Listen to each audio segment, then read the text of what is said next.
Hey guys, welcome back. I hope you're having an amazing day. Let's get right into the stories. The first one is an entitled People story. My name is Emily, and I want to share with you the whole story of what happened when we clashed with our local homeowner association. It all started when my husband was diagnosed with multiple sclerosis, a condition that gradually deteriorated his mobility to the point where he required a wheelchair to get around. We knew that we needed to make significant changes to our home to accommodate his needs, which we did by installing ramps, widening doorways, and adding a lift to the stairs.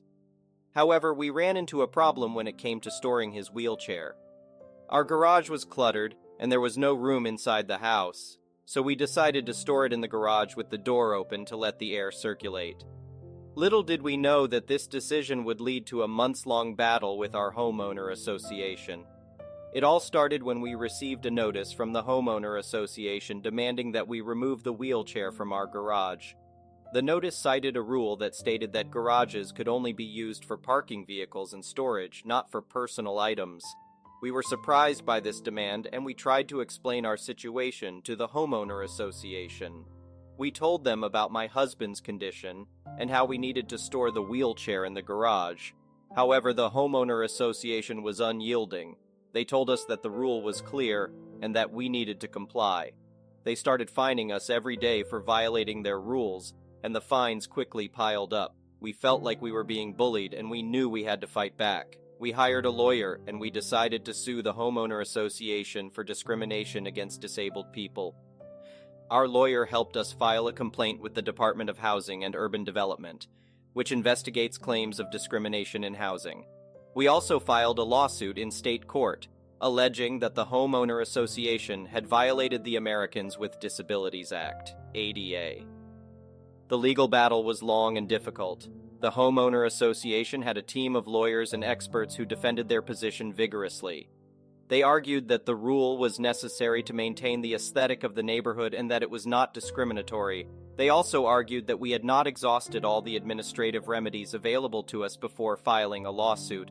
However, our lawyer was able to show that the Homeowner Association's rule was discriminatory and that it violated the ADA.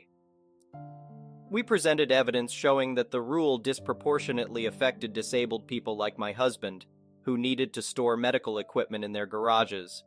We also showed that the Homeowner Association had not provided any reasonable accommodation for disabled people, despite our repeated requests. The judge agreed with our arguments and ruled in our favor. The judge ordered the Homeowner Association to pay us $300,000 in compensation and to drop all the charges against us. The judge also ordered the Homeowner Association to revise their rules to make them more disability-friendly and to provide reasonable accommodation for disabled people. However, the victory was bittersweet. We had to endure months of harassment, legal battles, and emotional stress. We also had to pay our lawyers' fees and court costs, which were significant. It was a difficult and expensive fight, but we knew that we had stood up for what was right. The next one is a pro-revenge story. Several years ago, my friend, whom we'll call Boris, and I would always help each other do the spring cleanup for our properties. This included taking out damaged trees, preparing garden plots, and taking care of our weed-infested yards.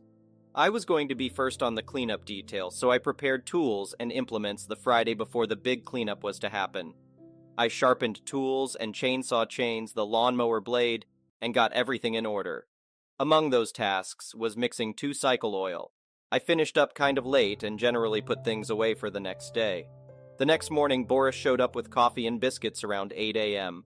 As we were sitting on his tailgate enjoying breakfast, our neighbors rode by in their beat-to-hell Chevy Cavalier smoking like a freight train.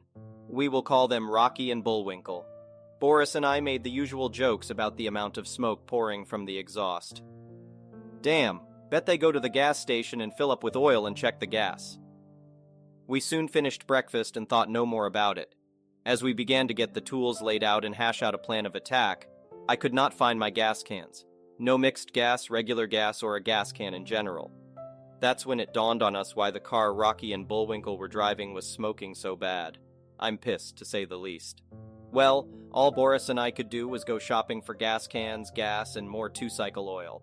After we returned, we saw Rocky and Bullwinkle pass by several times, but all in all, we got a lot done. The next weekend, we dedicated to clean up at Boris's. A weekend or two went by, and we had a family dinner at my wife's grandparents', who are Rocky and Bullwinkle's grandparents as well. Toward the latter part of the evening, we were having a few drinks. Most people had left, and my wife's grandfather and I were shooting the breeze when I had to take a leak. As I was doing so, I saw a gas can with very distinct paint on it. I inquired from the old man about how it came into his possession, and he stated Rocky and Bullwinkle left it there. I simply explained it was mine, as was another, and loaded them in my truck. It ate at me every time that POS car with my post neighbors went by. So I hatched a plan from a rotten egg. I went and bought a few gallons of gas, a few gallons of diesel fuel, and some other various oils.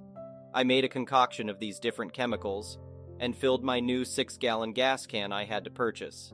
With some clean gas, I filled the lawnmower and cut some grass that evening, making sure Rocky and Bullwinkle saw me. Then I put everything away, but forgot and left that rotten egg gas can out. I got up and went to work the next morning and didn't even think to check on the can. But when I got home, I checked, and it was gone.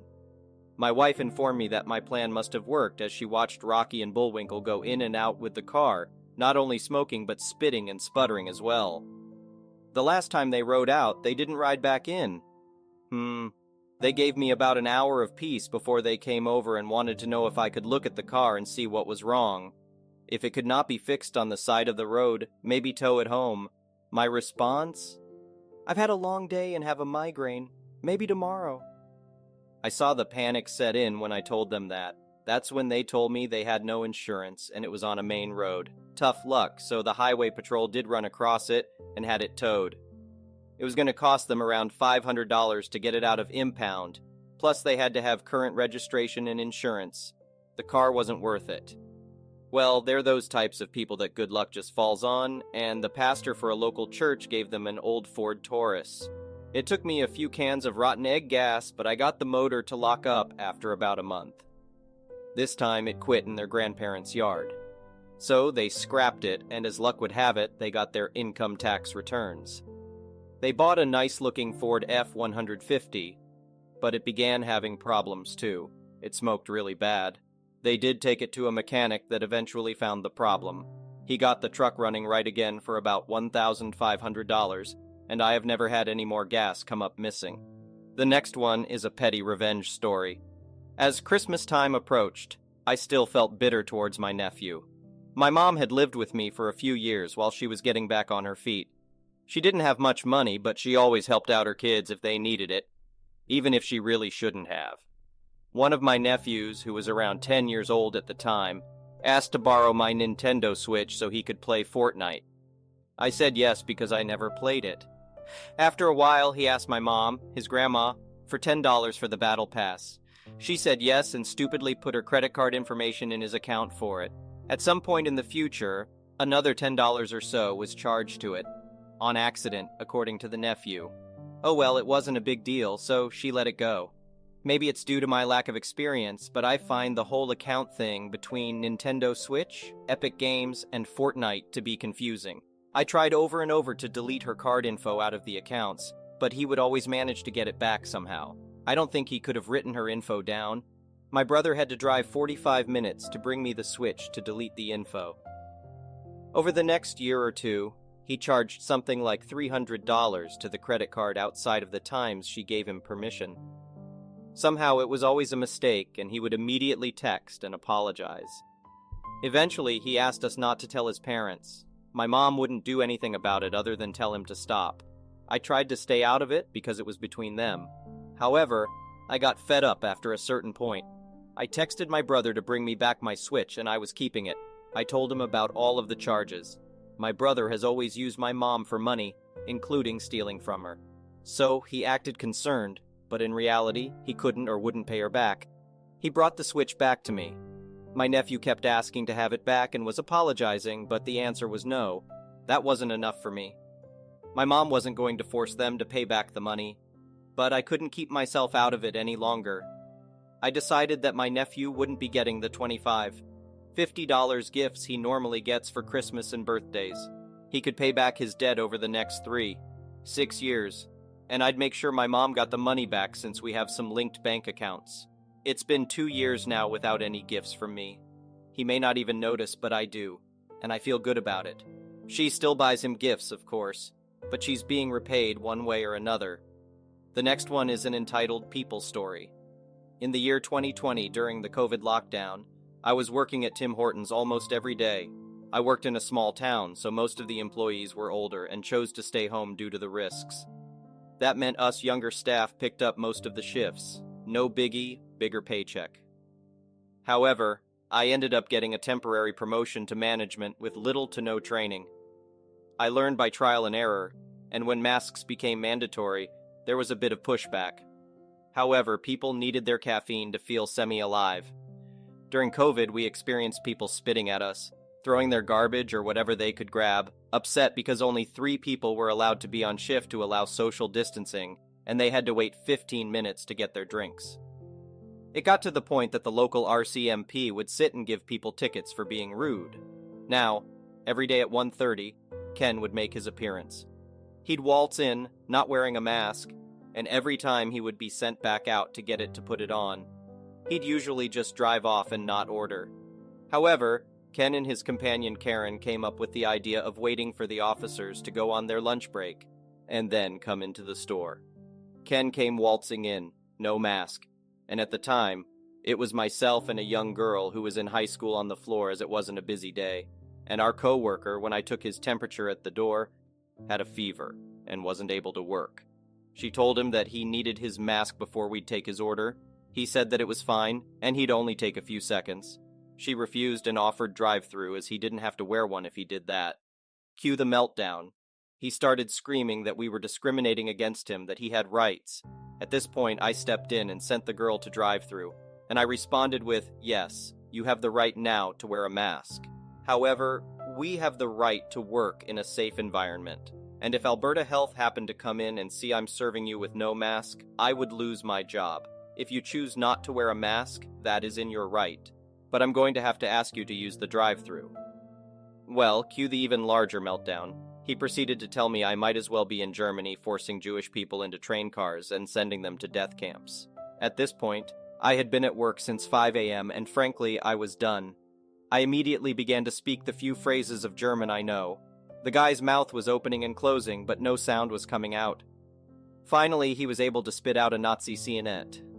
I said the few phrases again before asking if he'd like to get his mask so I can take his order.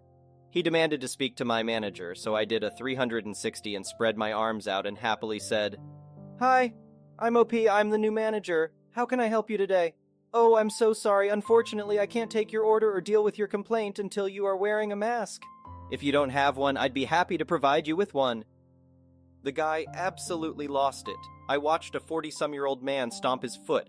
As he's trying to come up with an insult, his wife walks in, upset that it's taking too long. Lo and behold, no mask. She begins the same speech of me being an awful human being, but I hold my hand up and say, "I'm sorry, ma'am, your husband here already gave me that lecture. May you try something else?" She then goes on and on about how they can't breathe with masks on, it's a medical condition, etc. I smile and say, "Well, your breathing seems fine since both you and your husband can scream at us for several minutes without needing to breathe. And if you refuse to wear masks, then I have to ask you to leave." Well, how dare I suggest that? They need their iced caps and bagels, and they aren't leaving until I give them, and it better be free for the inconvenience and disrespect they had to endure. I shrugged and walked away and started making orders for people in the drive-thru. Just as the lovely RCMP officers are walking in the door, Karen begins to throw whatever she can get her hands on at us, thankfully missing but destroyed a few of our monitors with napkin dispensers. The officers immediately grab both and drag them outside. She's screaming that I assaulted her first and she was defending herself, and in the process of her flailing around, she hits one of the officers. Ken is calling us all Nazi-loving bastards and he's being treated like a Jew, and the officers might as well take them to the gas chamber. Now Ken owns a car shop, and in a small town, word travels like wildfire. Ken and Karen not only got a few charges and a ride in the back seat, but Ken had to close his garage as all his customers stopped going. They also got a ban from our location, and the owner made sure to tell any other business that sold coffee about them. They had to drive over an hour to get anything fast food related. All businesses refused to serve them. Friends and family cut ties.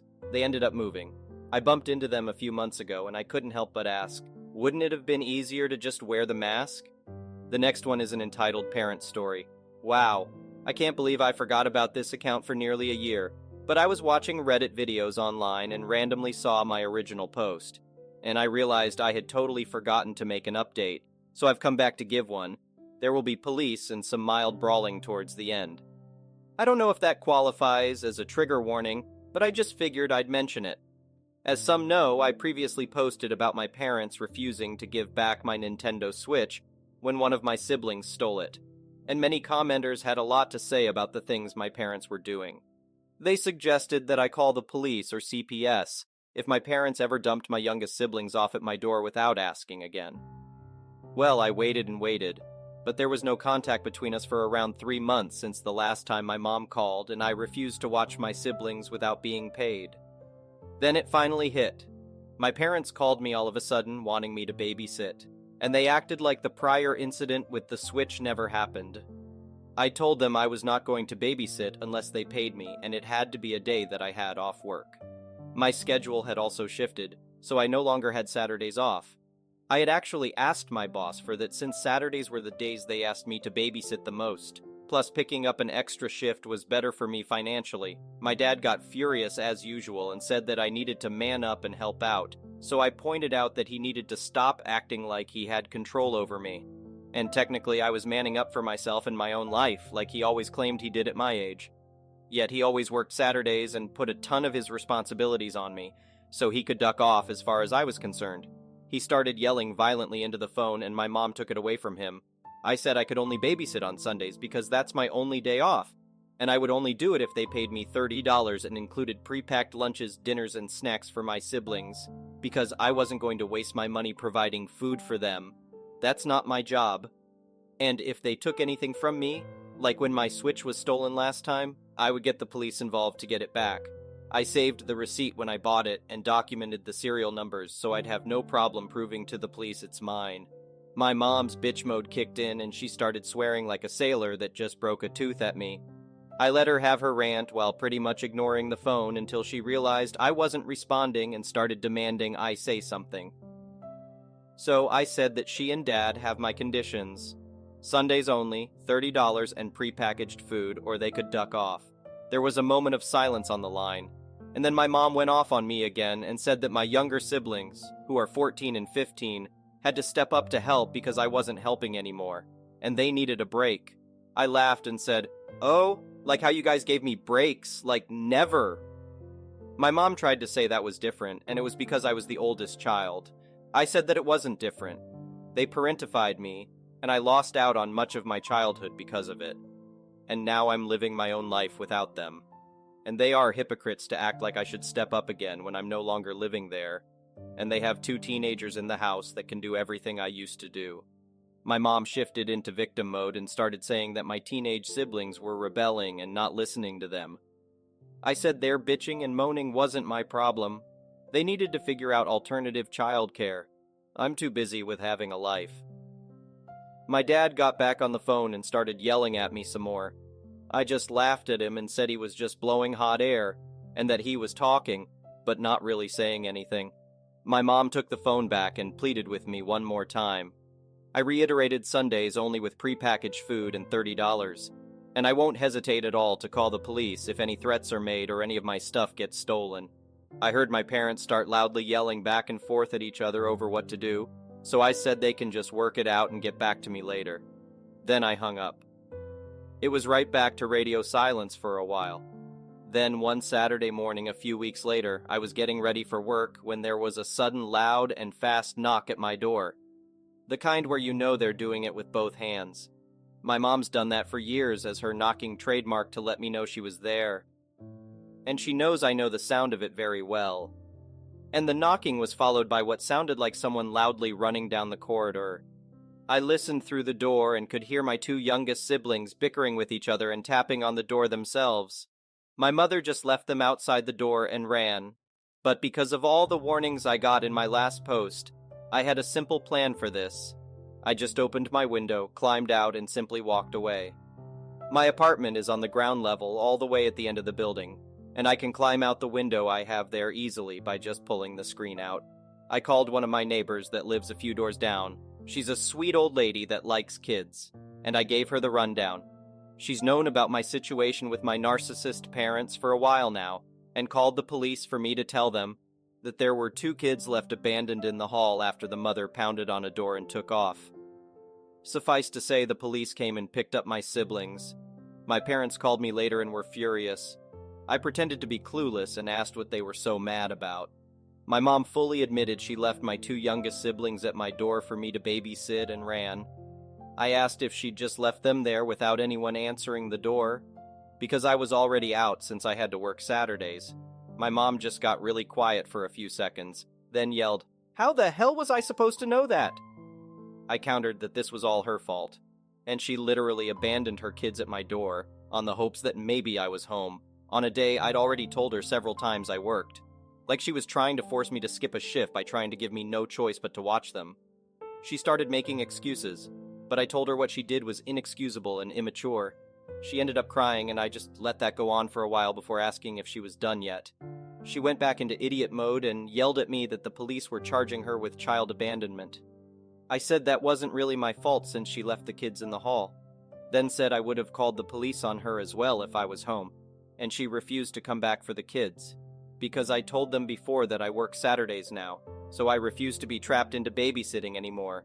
The rest of the call was some more pointless bickering on her end and didn't really go anywhere. My mom somehow ended up getting off with just a slap on the wrist and a fine because she somehow convinced the cops that she honestly thought I was home and would babysit, or so my next sibling said when he texted me. I don't know how much the fine was, but the fact she had to pay one should make her think twice about just leaving kids at my door and running off again. My dad wasn't charged as well because he was at work, and he also claimed to be unaware of her intent to leave my siblings at my door. I was told he was actually pissed at my mom for doing that. The pot and kettle situation, this was had me laughing so hard. But I guess I have to give credit to my old man if he'd have never done what my mom did. Either way, that left my mom with a police record. That's a first strike in the eyes of the law, I think. After that, things really boiled over on Thanksgiving. My parents invited me over, and I was fully expecting it to be some kind of trap, and it was. At dinner, my dad just sat at the table smoking a cigarette and acting like he was in charge. He had my mom sit me down and then said enough was enough and he was ending this farce. He told me that I needed to move my ass back home and pay rent to help their mortgage and bills, as well as help parent my siblings because they don't have any time to themselves anymore, and the fine my mom had to pay hit their finances hard. I just said no, plain and simple, and I kept that up no matter how much he tried to order me. He ended up getting so angry that he actually attacked me, and he's not a small man. I thankfully am not either, as I'd been hitting the gym for months and learned some amateur fighting. I had my steel-toed boots on as well, so I gave him a swift kick in the balls when he came at me, then punched him hard enough in the face that he was down on the floor in an instant. He landed with quite a thud and even threw up because of the pain while clutching his goodie bag. Then I told my parents that I had my phone recording in my pocket the whole time, and I could easily prove he attacked me first. My dad told me to get out of his house and never come back, and I obliged, but not before taking a turkey leg off the platter and riding home with it to eat. Since then, only my siblings have called or texted me. They said that I'd walked out like a boss, and there are now running jokes in the house now about Dad's poor balls. I spent Christmas with a friend's family, and I've got a standing invite to come back for other holidays. Thank you for watching. I would really appreciate it if you could like the video and subscribe to our channel if you haven't already. We'll see you again tomorrow.